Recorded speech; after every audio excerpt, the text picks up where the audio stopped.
Part 4 of the tutorial on non-truthful mechanism design is going to be on simplicity, robustness, and the revelation gap. Prior independent mechanism design is motivated by the following question. We want to understand mechanisms that are robust to variation in the distribution of preferences. In other words, we want to get mechanisms that are work well in a wide variety of scenarios. There's a related literature in economics looking at similar questions. The basic program of prior independence is the following. And let's focus on the objective here, which is the ratio in the performance of an optimal mechanism for a known type distribution to the performance of the mechanism we're going to choose on the given valuation profile. Okay, so we're looking at the ratio of performances. Okay, so this is the optimal mechanism. This is a mechanism.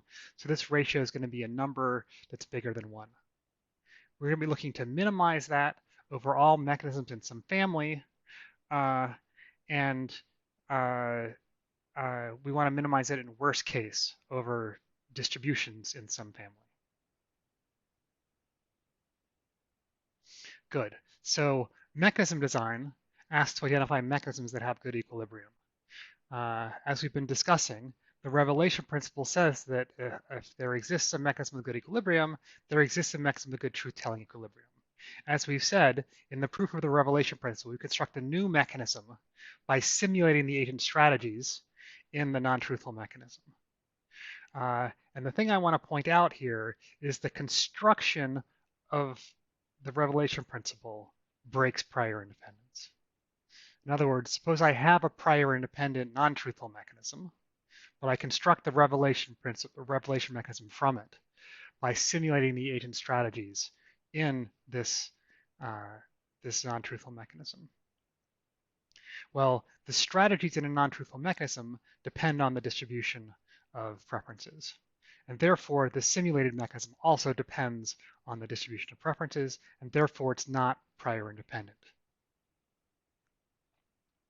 Great. So the focus of this part of the tutorial is on understanding whether non-truthful mechanisms can be strictly better than truthful mechanisms for the problem of prior independent mechanism design. We'll divide this part into 2 pieces. The first part will focus on the revelation gap, showing that indeed that there is a gap between non-truthful and truthful mechanisms when it comes to prior independent mechanism design.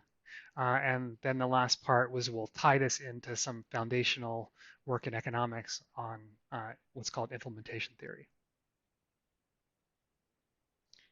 This section is going to be on the revelation gap for prior independent mechanisms.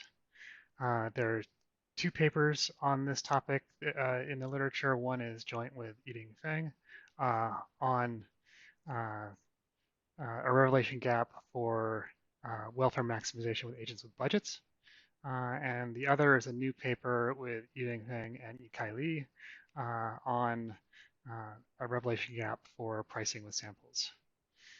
For some background material on prior independent mechanism design, I refer you to chapter 5 of my textbook manuscript. Okay, let's talk about pricing from samples. In the pricing from samples model, we'll have a single item for sale and a single buyer. The buyer will have a private value that's drawn from a distribution F. And I'm going to assume for this part of the talk that F is satisfying the monotone hazard rate assumption, meaning the density function over 1 minus the distribution function is non-decreasing. The seller has access to a single sample drawn from the distribution, so we'll call that S. And our goal is to design a mechanism using this sample that approximates the optimal revenue when F is known. Great. So here is some prior work that motivates our study. Aluha and Besba showed that under the monotone hazard rate distribution, the prior independent approximation of truthful pricing from samples is between about 1.5, 4, and 1.57.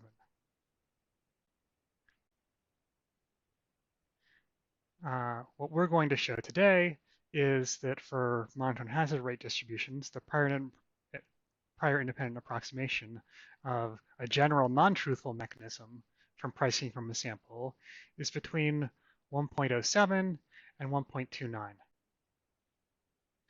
We can see that from combining these two theorems, that there's a gap between the best we can do pricing from a sample with a truthful mechanism and the best pricing we can do from a sample with a non-truthful mechanism. Okay, and so a corollary combining these two theorems is that there's a revelation gap from pricing from samples, which is somewhere between about 1.2 and about 1.5. Cool. So I'm gonna, in this section, be talking about how do we show this, analyze the non-truthful pricing from samples problem.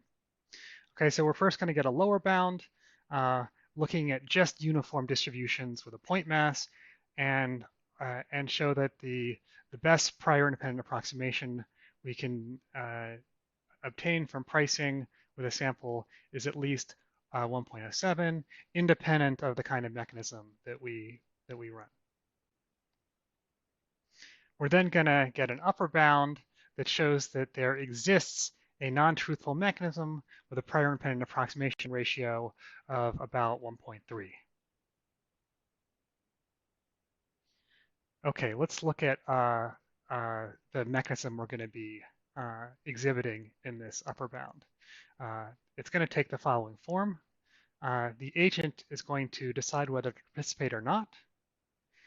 If the agent decides to participate, then they're going to be given the item, and they'll be asked to pay alpha times S. Recall, S is the sample that the designer has from the distribution. Okay, the designer does not know the distribution of S, and from the agent's perspective, S is a random variable when they decide whether to participate or not. Okay, the agent does, however, know the distribution of S, and so the agent knows, in particular, the expected value of S. Okay, clearly, the agent should participate if the agent's value is at least alpha times W, where W is the expected value of S. Okay, so essentially what the mechanism is doing is offering a posted price, take it or leave it posted price, with value to the agent of alpha times the expected value of S. Of course, the designer doesn't know the expected value of S in offering this, so the designer just offers, is going to charge the player S times alpha if the player decides to accept this offer.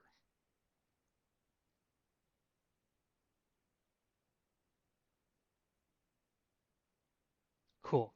So the theorem that we want to show is its upper bound, which is the for monotone hazard rate distributions that are this mechanism we've just described has a prior independent approximation ratio of about 1.3. Okay, I'm going to give you a sketch of the proof so you can see sort of the ideas that go into the analysis. We're going to lower bound the probability the agent participates in two cases. In the first case, the expected price offered the agent is bigger than the monopoly price according to the distribution. So this is the price that we would offer if we knew the distribution. Okay, in this case,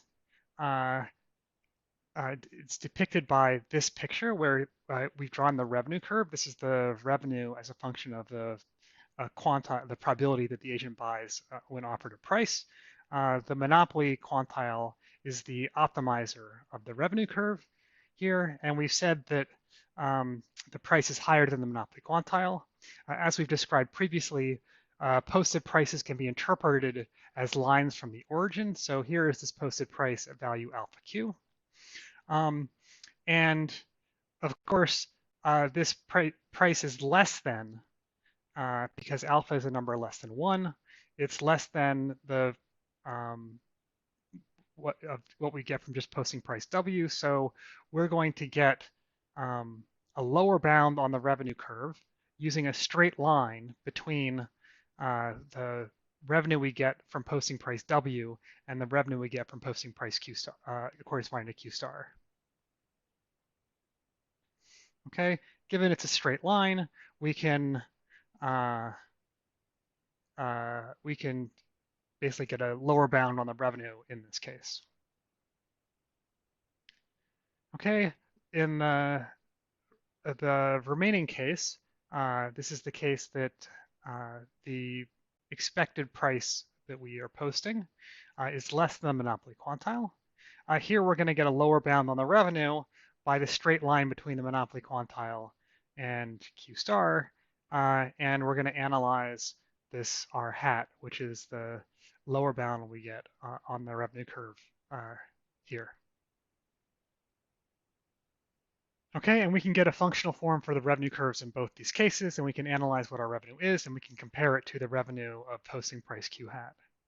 And that analysis is going to give you something like 1.3. Okay, the best alpha is alpha equal 0.78, and this is going to actually give an approximation with this analysis of 1.39. To get the better 1.29 approximation, we're going to have to use the curvature of the revenue curve, which holds for monotone hazard rate distributions.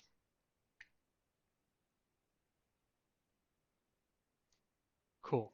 So that's a quick example of the kind of analysis that goes into showing a revelation gap for prior independent mechanism design. This section is on implementation theory.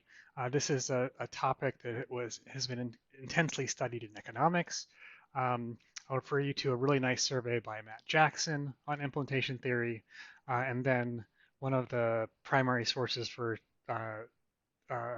discussion today is this paper on implementation of the revenue maximizing auction by an ignorant seller.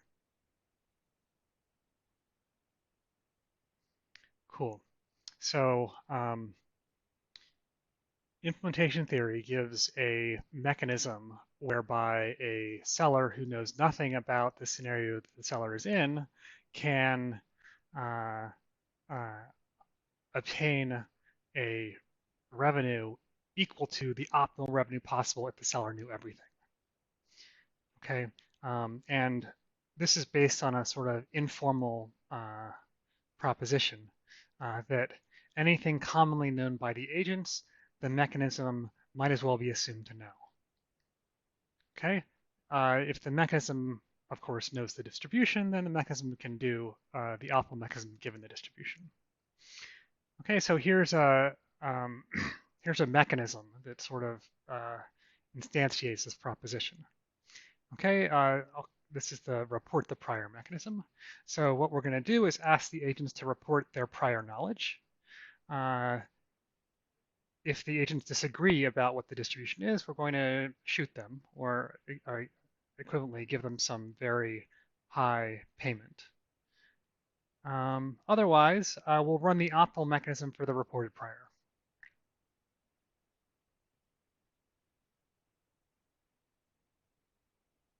Great. So here's this should seem disappointing as a mechanism. So here's some discussion. So this mechanism has an optimal equilibria.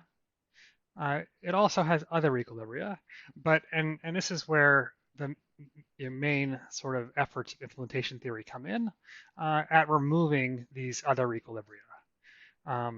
And so there are methods from implementation theory that can remove this equilibria. I'm not going to go into the details about that. The resulting mechanism looks like the report the prior mechanism, but with some additional complication from removing these other equilibria. But at least to my tastes, this mechanism and the approach of implementation theory begs the question of what robust mechanisms should look like. So the question, the question we were hoping to answer with prior independent mechanism design is how can we design mechanisms that are robust to the distribution, or what do mechanisms look like that are robust? And this answer says, well, they look just like mechanisms that are not robust, but we make them robust by asking the agents to report the information instead of relying on our knowledge of the information as the seller. And to my taste, at least, this doesn't seem to answer the question of what do good, robust mechanisms look like. So I want to present a different mechanism that I like a lot better, but gives essentially the same result. And to do so, we're going to have to review how we do revenue maximization. Okay, so how do you do revenue maximization if you know the prior? And this is connecting to Roger Myerson's 1981 work that surprisingly in this tutorial I haven't mentioned until now. So consider selling a single item to an agent with value to agents with values drawn from some distribution. Then here is an ascending virtual price mechanism. So imagine we have monotonic virtual value functions, phi1 through phi n. Okay, what we're going to do is raise a virtual price phi from 0, and we're going to offer the agent an actual price in value space, which maps the inverse of phi according to the agent's, what these are called virtual value functions, according to the virtual value functions of phi. And so v hat I is a personalized virtual price that's offered to player I. That's the inverse of the virtual value function.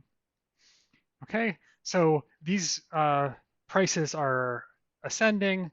When only one bidder remains willing to buy at the prices they're considering, we sell to this agent bidder price. Okay, here's the theorem, which I'm not going to go into the details of, but if you've seen some optimal mechanism design, you know this theorem. For any distribution, there are virtual value functions for which this ascending virtual price mechanism is revenue optimal.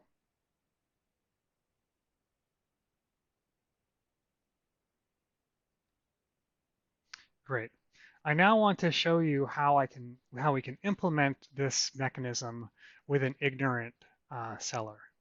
Okay, so I'm going to now define a somewhat complicated looking ascending mechanism, but it will not depend on beliefs of the seller. Okay, I'm going to run just the usual ascending mechanism with a uniform price phi hat until only one agent remains. Okay, that remaining agent I will then allow to increase the price to some v hat prime bigger than phi hat. Okay, so we run an ascending auction till one agent is left, and then that agent is allowed to say, well, this is the price phi is maybe 10, but I'm going to pay you 20.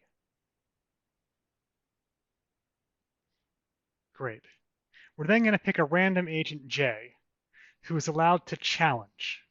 In other words, this random agent j is allowed to offer a different price v hat double prime, bigger than v hat prime.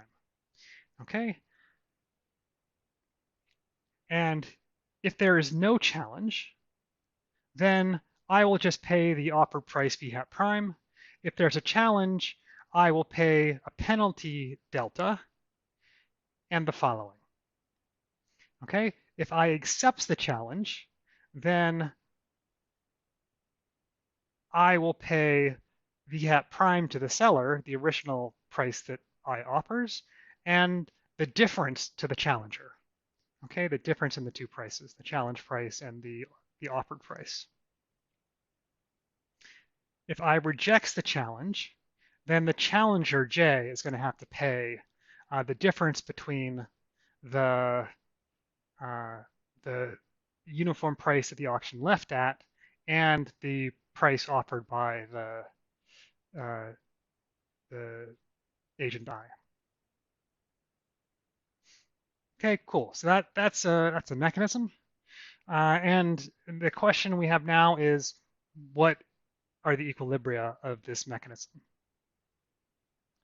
And so here's the theorem. This belief-free ascending mechanism admits a revenue optimal equilibria. Okay, here is the equilibrium. The agents remain in the ascending auction until the following condition happens, until a player, until the inverse virtual value of the ascending price is higher than the agent's value. Okay, so we remain in the auction until, looking at the auction we were discussing in the previous slide, if we were running that auction instead, until that price would exceed our value. The remaining agent I, the last agent that's in the auction, then offers as a price the inverse virtual value, the inverse virtual value of the uniform price phi hat. Okay. Okay, so that's what the agent should do. If they offer a price too low, then the challenger will challenge with the correct price. Okay, and if they offer the price too low and the challenger challenges, then the agent will accept if the challenge price is less than her value, otherwise the agent doesn't accept. Cool. So this constitutes an equilibrium. I'm not going to go into the details of why it's an equilibrium. You can check all the steps that it's what's called a subgame perfect equilibrium. You can check the steps and verify it yourself. And the claim is that, and this is even easier to check, is that this implements the same outcome as the ascending auction on the previous discussion, which had to know the virtual value functions, but this auction has no mention of the virtual value functions in it. The agents choose the equilibrium that incorporates those virtual value functions in them.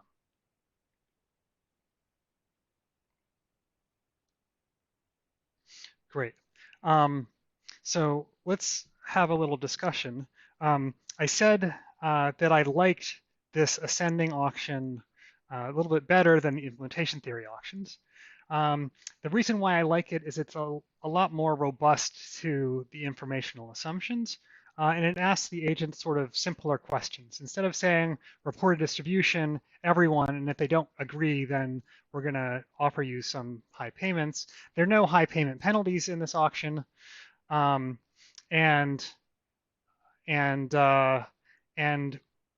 we just rely on individuals making a guess about what good prices are in various scenarios. Cool. In summary, implementation theory offers these somewhat strange non-truthful mechanisms for ignorant sellers. If you have enough bidders, you can run these mechanisms, and what does this mean? This means, from an implementation theory perspective, there is, from an implementation theory perspective, prior independent mechanism design is no harder than mechanism design with a prior. Okay, and you get the exact same performance. So if we believe, like I believe, that these approaches sort of beg the question, then we need to consider how we ask prior independent non-truthful mechanism design carefully. Okay, so we need to, in some sense, have a way of ruling out these families of mechanisms that seem like they beg the question. Okay, so there are a couple of directions I want to identify here as being promising. One direction is single agent sample-based pricing, which is the stuff I was discussing in the previous section. And in single agent pricing, you can't ask the agents to report the distribution and choose them if they disagree, for example. There's only one agent. So you're able to get, true lower bounds on all non-truthful mechanisms, and and not have these sort of mechanisms that maybe seem like they're not answering the question we want to answer. The other direction I think is really promising is to restrict to families of mechanisms that are canonical and in both theory and practice. Okay, and the family that one of the families that I like most is single round winner pays bid mechanisms. So what do single round winner pays bid mechanisms do? We've been talking about these throughout the tutorial. These mechanisms ask for bids. They compute a set of winners with some algorithm, and then the winners are charged their bids. Okay, so in this framework of winner pays bid mechanisms, there's no room to ask the bidders for distributions. You can only ask them for bids that are interpreted as what they pay if they win later. Cool. So this has been a summary of the connections between prior independence and implementation theory. Okay, this tutorial has been about the foundations for non-truthful mechanism design. Just to overview what we did in part one, we looked at non-truthful mechanisms and their equilibrium. We talked about single-dimensional mechanisms, and we talked about the characterization of Bayes-Nash equilibrium. In part two, we looked at equilibrium analysis. We saw how to use random equivalence to analyze equilibrium in symmetric environments. And we saw how to give robust analysis of equilibria in asymmetric environments. These robust analyses of equilibria showed that equilibria in a number of auctions is only a constant factor worse than the optimal welfare. But it also demonstrated that there are some scenarios where the welfare can be, in fact, quite bad. In part three, we looked at the question of non-truthful sample complexity. We reviewed sort of the basics of counterfactual inference, how I'd infer from non-truthful bids in equilibrium in an auction, what the revenue is of some other auction. We applied that to ID position auctions in symmetric environments, and then we generalized it to general single-dimensional environments by a reduction to the ID position auction environments.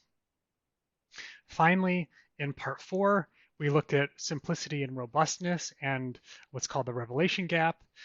In particular, we focused on this question of prior independent mechanism design, which looks at designing mechanisms that are robust to prior knowledge of the seller. We demonstrated a revelation gap for the single agent pricing problem with a sample. So if we have a sample from the value distribution, the best non-truthful mechanism has a better revenue than the best truthful mechanism, and we show that the revelation gap is significant in this case. Finally, we connected the question of revelation gap and designing non-truthful mechanisms to a theory in economics called implementation theory, where quite different, which offers a quite different approach to prior independence, one that we need to be aware about if we're going to be looking at non-truthful prior independent mechanism design. Thanks for your attention.